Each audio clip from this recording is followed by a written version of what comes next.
2020년 7월 13일 월요일, 오늘은 창세기 40장입니다. 1절부터 4절까지 말씀. 그 후에 애굽 왕의 술 맡은 자와 떡 굽는 자가 그들의 주인 애굽 왕에게 범죄한지라. 바로가 그 두 관원장 곧 술 맡은 관원장과 떡 굽는 관원장에게 노하여 그들을 친위 대장의 집 안에 있는 옥에 가두니 곧 요셉이 갇힌 곳이라. 친위 대장이 요셉에게 그들을 수종들게 하매 요셉이 그들을 섬겼더라. 그들이 갇힌 지 여러 날이라. 아멘. 보디발의 아내의 유혹을 벗어난 요셉이 이제 감옥에 갇히게 됩니다. 요셉이 갇힌 감옥에 왕의 죄수들이 들어왔고 요셉은 그 죄수들을 섬기는 역할을 감당합니다. 뿐만 아니라 그 감옥의 간수장에게도 성실한 사람으로 평가를 받아 그 감옥의 모든 일을 도맡아 하게 됩니다. 요셉은 그 감옥에서도 인정함을 받고 사랑받는 사람이 된 것입니다. 성경은 어떻게 그렇게 될 수 있었는가를 분명히 밝히고 있죠. 39장 23절에 여호와께서 요셉과 함께 하심으로 여호와께서 범사에 요셉을 형통하게 하셨으므로 그것이 가능했다라고 말씀하시는 것입니다.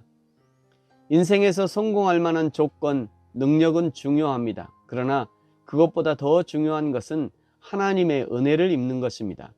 하나님의 은혜를 붙잡는 것입니다. 성공하기 위한 기술과 지혜를 붙잡는 것보다 성공의 근본이 되시는 하나님을 붙잡는 것이 훨씬 더 중요합니다. 술 맡은 관원장과 떡 맡은 관원장, 두 죄인이 같은 날 꿈을 꿉니다. 둘 다 이 꿈에 대한 해석을 알지 못해 고민하고 있습니다. 요셉이 두 사람의 얼굴빛을 살피니 근심이 가득했습니다. 요셉은 이제 사람의 얼굴빛만 살펴도 어떤 일이 있는지를 알 정도까지 성장한 것입니다.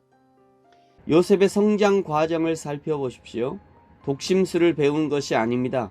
관상이나 사주팔자를 배운 것이 아닙니다. 고향 아버지 집에서 아버지에게는 채색 옷을 얻어 입었지만 그러나 형들에게는 미움을 받고 결국 형들에 의해 애굽에 팔려가고 보디발의 집에서 종이 되고 보디발의 아내의 유혹을 뿌리쳤다가 모함을 받아 옥살이를 하고 지금은 왕의 죄수들을 가두는 감옥에 갇혀 있는 것입니다. 우리는 성경을 쭉 읽어가니까 잘 모를 수 있습니다만 이 시간들이 보통 시간이 아닌 것입니다. 어릴 때 그저 아버지의 사랑만 받아 하늘 높은 줄 몰랐던 요셉이 이런 고통과 고난의 시간을 통해 인생을 알아가고 성장하는 기회가 되었던 것이죠. 사랑하는 성도 여러분, 저와 여러분도 인생에 예기치 못했던 고난과 역경이 다가온다면 또는 이미 그런 역경을 거쳐왔다면 이것이 나를 성장하게 하는 도구가 되겠구나 라고 생각하시기 바랍니다.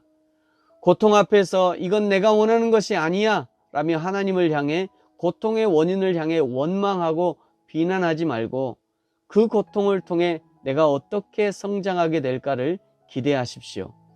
여호와 하나님이 고통과 고난이라는 방법을 통해 요셉을 성장시킨 것입니다. 감옥에서 당시에 왕의 우의정과 좌의정을 상담한 요셉, 그 요셉의 상담대로 술 관원장은 복직되고 떡 관원장은 숙청을 당하게 됩니다. 그런데 23절에 술 맡은 관원장 요셉의 해석대로 복직된 관원장이 요셉을 잊어버렸답니다.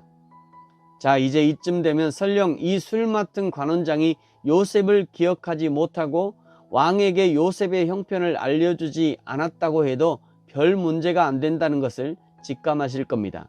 아직 하나님이 하실 일이 남은 것입니다.